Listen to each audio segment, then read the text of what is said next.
हम आज आपको ये दिखा रहे हैं कि एक शुगर मिल में गन्ने की आमद से लेकर चीनी की तैयारी तक का अमल कैसे होता है। ये लेवलिंग हो रही है, जो पीछे से केन फीड हुआ है उसकी लेवलिंग होके नेक्स्ट कटर के फीड होगा। फिर इसमें से मैक्सिमम जूस की एक्सट्रैक्शन ले सके, इसलिए इसको बारीक किया जा रहा है।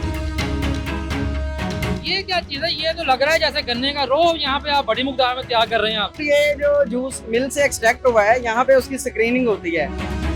ये भी आहिस्ता आहिस्ता ऐसे ग्रेन बनना शुरू हो गया। जी ग्रेन बनना शुरू हो गया है। इसको आगे आगे फिर और प्रोसेस में जाएंगे तो पूरा क्रिस्टल बन जाएगा। अस्सलाम वालेकुम नाजरीन, मैं हूं रिजवान आसिफ और आप देख रहे हैं प्रोग्राम लाहौर की आवाज़।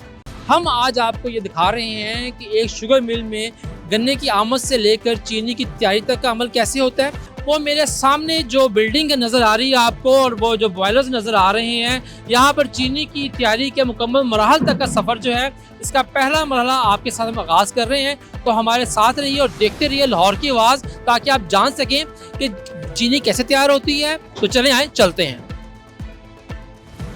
जी बताइएगा, अब ये कौन सा मरहला यहाँ पे दरपेश है? अच्छा, ये केन फीडिंग के बाद इसका केन प्रिपरेशन का प्रोसेस है। उसमें हमारे पास केन कटर्स लगे होते हैं। पहले इसकी लेवलिंग होती है लेवलर के जरिए, फिर स्लाइसिंग होती है। तो ये 3 केन कटर हैं। उसके बाद श्रेडिंग का प्रोसेस है आगे। ये जो हो रहा है ये अब क्या है? ये लेवलिंग हो रही है, जो पीछे से केन फीड हुआ है उसकी लेवलिंग होके नेक्स्ट कटर को ये फीड होगा। फिर आगे आगे कटर्स में फिर इसके स्लाइसेस का जो है ना साइज कम होता रहता है। यानी कि आसान ज़बान में हमारे नाज़रीन के लिए यहाँ पर गन्ने को उसको बारीक किया जा रहा है, ताकि आगे उसको प्रोसेस जो है ना वो ठीक हो सके। ऐसे ही? बिल्कुल ऐसे ही है, ताकि इसमें से मैक्सिमम जूस की एक्सट्रैक्शन ले सके, इसलिए इसको बारीक किया जा रहा है।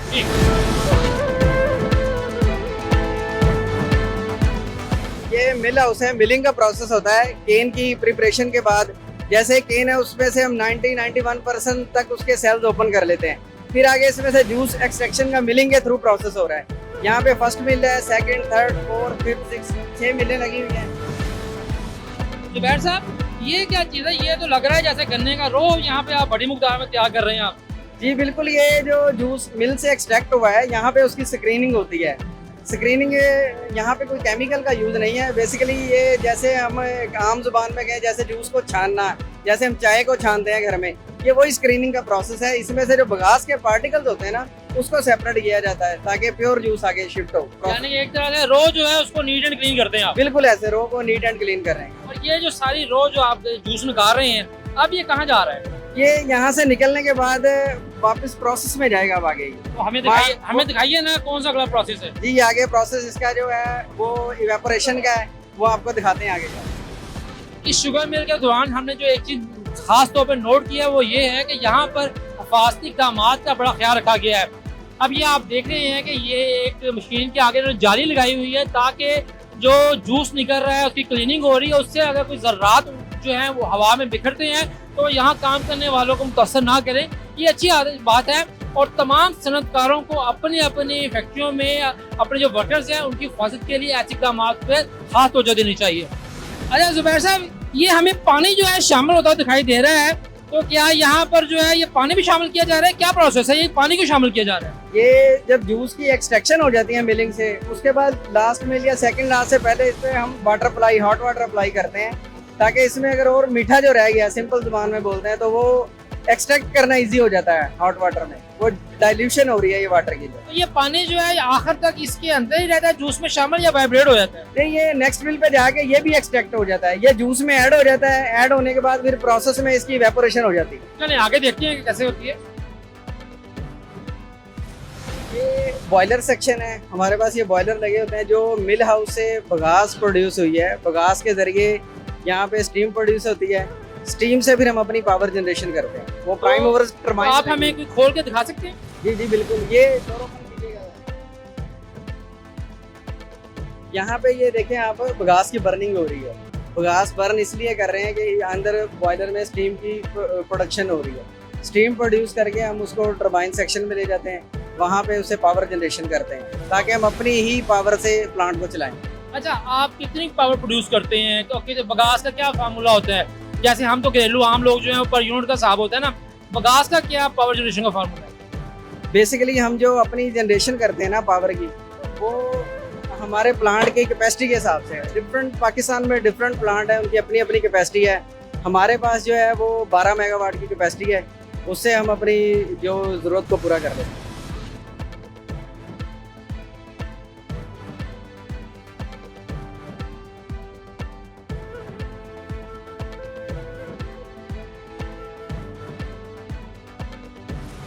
अच्छा जुबैर साहब, अभी आपने हमें ये बॉयलर्स दिखाए हैं। बॉयलर्स के बारे में आम तौर पे कहा जाता है कि जी ये शुगर मिल का दिल होते हैं, और हम अक्सर खबरों में भी सुनते हैं, खबरें देते भी हैं कि हुकूमत का और शुगर मिलों का आपस में तनाज़ा है कि बॉयलर्स कब से ऑन होने हैं। तो क्या ये बात ठीक है कि शुगर मिल का जो मेन पार्ट है वो बॉयलर ही है? जी बिल्कुल ऐसे ही है शुगर मिल के, क्योंकि बॉयलर से ही हमने अपनी प्रोडक्शन स्टार्ट लेनी है।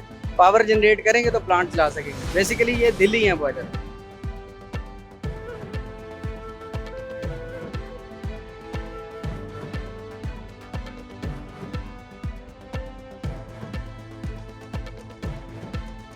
अरे जुबैर साहब, ये आपने जगह जगह पर हिफाजती इक़दाम के हवाले से अपने कारकुनों को चौकन्ना रखने के लिए बोर्ड लगाए हुए हैं, अवेयरनेस बोर्ड, जैसा कि ये भी लिखा हुआ I don't see, I don't think, I don't know. तो इतने बड़े यूनिट में जहाँ पर सैकड़ों मुलाजमीन काम कर रहे हैं, खुदा न खास हादसा भी होते हैं, तो यहाँ पर सिक्योरिटी इंतजाम क्या हैं?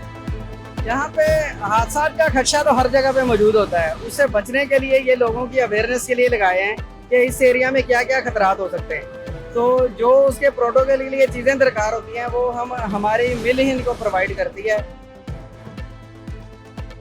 अच्छा जुबैर साहब, अब ये यहाँ पर आपने क्या नलके लगाए हुए हैं, जरा हमें नलकों की बात जरा भाईजान थोड़ा सा हमें मौका दें, थोड़ा सा प्लीज। ये पैन सेक्शन है, यहाँ पे जूस का प्रोसेस क्लैरिफिकेशन का जो पीछे हुआ है, उसके बाद इसको फर्दर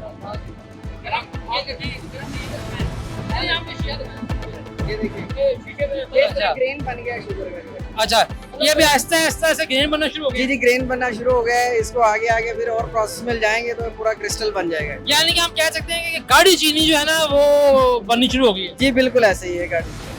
नाज़रीन, ये आप देख सकते हैं, हमारा कैमरामैन आपको दिखा रहा होगा कि ये इस वक्त एक तरह से आप आसान अल्फाज में कह सकते हैं कि गाढ़ी चीनी जो है बननी शुरू हो गई है। इसके बाद अगले मरहल में इसको दाने की शक्ल दी जाएगी।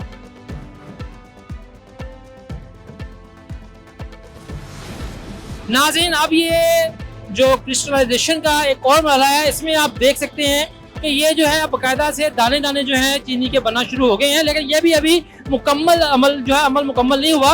अब इसके आगे जाकर ये एक सफ़ेद चीनी की सूरत जो है अख्तियार करेगी। यहाँ पर हमारे इधर जो है एक खास किस्म की मशीनें लगी हुई हैं, क्या काम करती हैं, तो इस बारे में हम यहाँ शुगर मिल के जो प्रोडक्शन इंचार्ज हैं मिसबा साहब, उनसे पूछते हैं कि पीछे तो हमने सारा देखा है कि आपका क्रिस्टलाइजेशन का अमल हो रहा है, वो गाढ़ा सा लिक्विड बन रहा है, यहाँ पर क्या हो रहा है? बेसिकली जो पीछे कर रहे हैं वो क्रिस्टलाइजेशन है।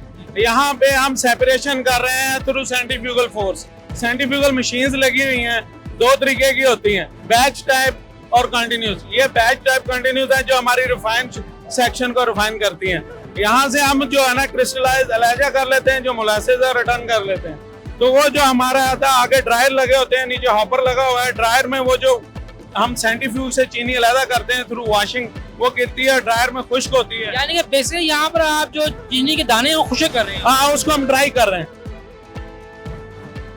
मिसबा साहब और जुबैर साहब, अब ये चीनी की शक्ल जो है अख्तियार कर ली है, यानी कि नीचे से ड्राई हो के यहाँ पर जो है चीनी आना शुरू हो गई है। तो इस अभी ये मरहला जो है, जिस तरह की इसको ये मशीन जो है शेक हो रही है, शेक क्यों किया जा रहा है? ये हम ग्रेडिंग कर रहे हैं। यहाँ पे हमारी जिस तरह का ग्रेडर लगा हुआ है, इसमें हमने जो ग्रेन बोल्ड साइज का जो शुगर है वो अलग कर लेनी है।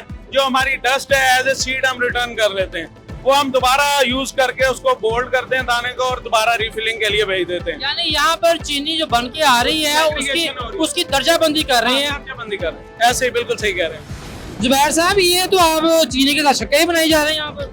जी यहाँ पे इसकी ये जो मैस्केट पीछे हमने पैन में देखा था जो गाढ़ा हो गया था, यहाँ पे इसकी ये क्योरिंग की जाती है, ये शक्कर की शेप बन जाती है। लेकिन ये भी प्रोसेस में आगे एट द एंड चीनी ही बनना है। जुबैर साहब, ये आ गया इख्तितामी मराहल पैकिंग के, ऐसे ही है? तो पैकिंग के क्या स्टैंडर्ड्स हैं आपके? कितने केजी का थैला आपका बना रहे हैं? और जाहिर बात है ज़्यादा वजन के ऊपर आजकल इंसानी हकूक़ का ही मसला है कि ज़्यादा जो वजन है वो ना उठाया जाए।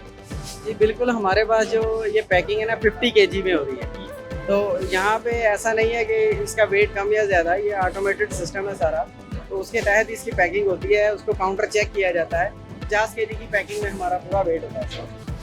और ये जो देखें जो माहौलियाती कवानीन है उसमें ये जो बैग्स हैं इनके भी एक ख़ास मयार मुकर्रर है, तो आप जो है माहौलियाती कवानीन के मुताबिक ये बैग यूज़ कर रहे हैं? जी बिल्कुल, ये उसी के तहत ही है। इस पे इसके बाकायदा स्टैंडर्ड्स लगे होते हैं। अच्छा, तो हमने उनसे ये बैग हमारा और जो प्रोडक्ट है हमारी वो पास है। जैसे कि इसमें ये पाकिस्तान स्टैंडर्ड लगा हुआ है, ये FSC 22000 है, ISO है और ये हलाल सर्टिफाइड। जी बिल्कुल, ये शुगर के सर्टिफाइड स्टैंडर्ड है हमारे सारे, और ये जो बैग है ये भी इसके तहत पास होता है।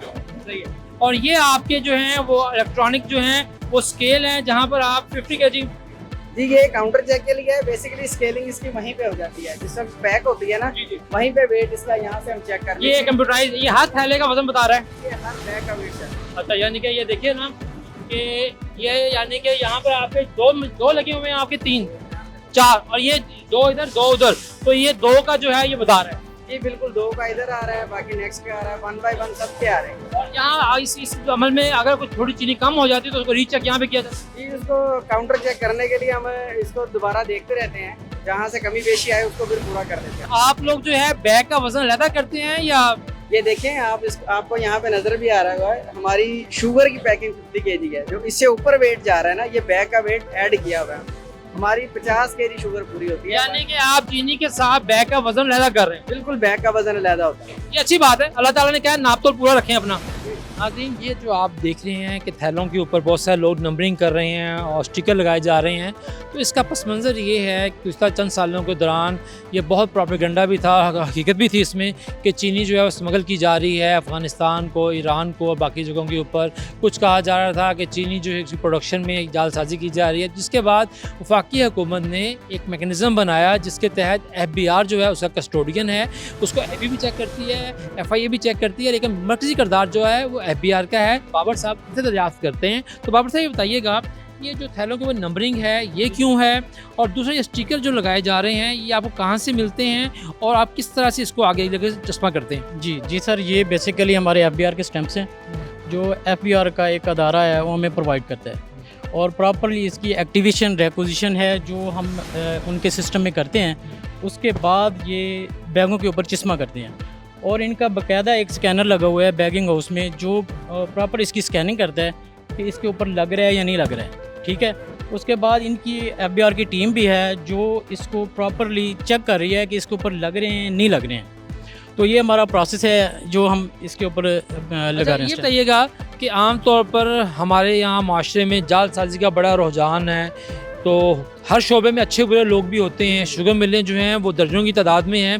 तो चूँकि आप के यहाँ भी स्टिकर लग रहे हैं, क्या कोई ऐसा मुमकिन है कि ये जाली स्टिकर छप जाए, जाली तरीके से इसका कोई ख़ास छपाई है, ख़ास किस्म का है, या मैं किसी भी छापे खाने से बनवा सकता हूँ? नहीं सर, ये पॉसिबिलिटी नहीं है। बेसिकली ये जो हमारे पास आ रहे हैं इंपोर्ट होके आते हैं, इसकी प्रॉपर पैकिंग है, उनकी गाड़ी आती है 2 नंबर का। हमारे पास तो मेरा नहीं ख्याल है कि नहीं, मैं आपकी बात नहीं कर रहा, मैं आपसे एक बतौर टेक्निकल पर्सन बात कर रहा हूँ कि क्या ये स्टिकर जो हैं ये जाली छप सकते हैं? पॉसिबल नहीं है सर, छप सकते हैं लेकिन पॉसिबल नहीं है, क्योंकि इसके अंदर प्रॉपर एक ट्रैकिंग है। जो FBR के पास एक मशीनें हैं वो ट्रैक करते हैं कि ये 2 नंबर है, ये 1 नंबर है। मुझे एक चीज़ बताइएगा कि हुकूमत ने जो ट्रैक एंड ट्रेस का ये बनाया हुआ सिस्टम, इस टिप यानी कि आम आदमी को समझने के लिए ये क्यों लगाया जा रहा है? सर बेसिकली ये ना, ये देखा ये जाता है कि ये एक्टिवेशन है कि नहीं है, FBR की पोर्टल रिपोर्ट में है या नहीं है। उनकी प्रॉपर एक टीम है जो इसको चेक करती है, ये एक्टिव है, 2 नंबर तो नहीं है, या मतलब है कि आप इसको कह लें कि कॉपी तो नहीं है इसकी। नाज़रीन, आज हमने आपको एक पूरा अमल दिखाया है कि जो चीनी आप अपने घरों में चाय बनाने में, हलवा बनाने में, बाकी मीठी अशिया बनाने में इस्तेमाल करते हैं, वो इतना उसको बनाने का अमल इतना सादा नहीं है। एक पूरा एक मैकेनिकल अमल है, एक बहुत ही बारीक पीनी से मशीनें लगी हुई हैं जो सारा ये अमल मुकम्मल करती हैं।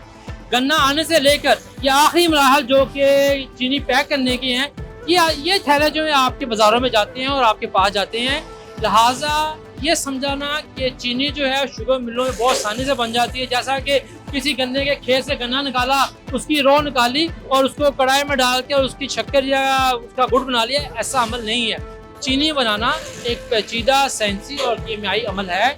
आज हमने ये कोशिश की है कि आपको ये बता सकें कि चीनी बनाने का अमल कहाँ से शुरू होता है, कौन कौन से मराहल से गुजरता है, और फिर आखिर में किस शक्ल में चीनी आपके पास पहुंचती है। हमें उम्मीद है कि हमारे इस प्रोग्राम से आपकी मालूमात में भी इजाफा हुआ होगा और आपको ये मालूम हुआ होगा कि चीनी जो है आप तक पहुंचने वाली चीनी जो है वो आप तक कैसे पहुंची है। इसके साथ ही अपने मेज़बान रिजवान असद को इजाज़त दीजिए। अल्लाह हाफिज़।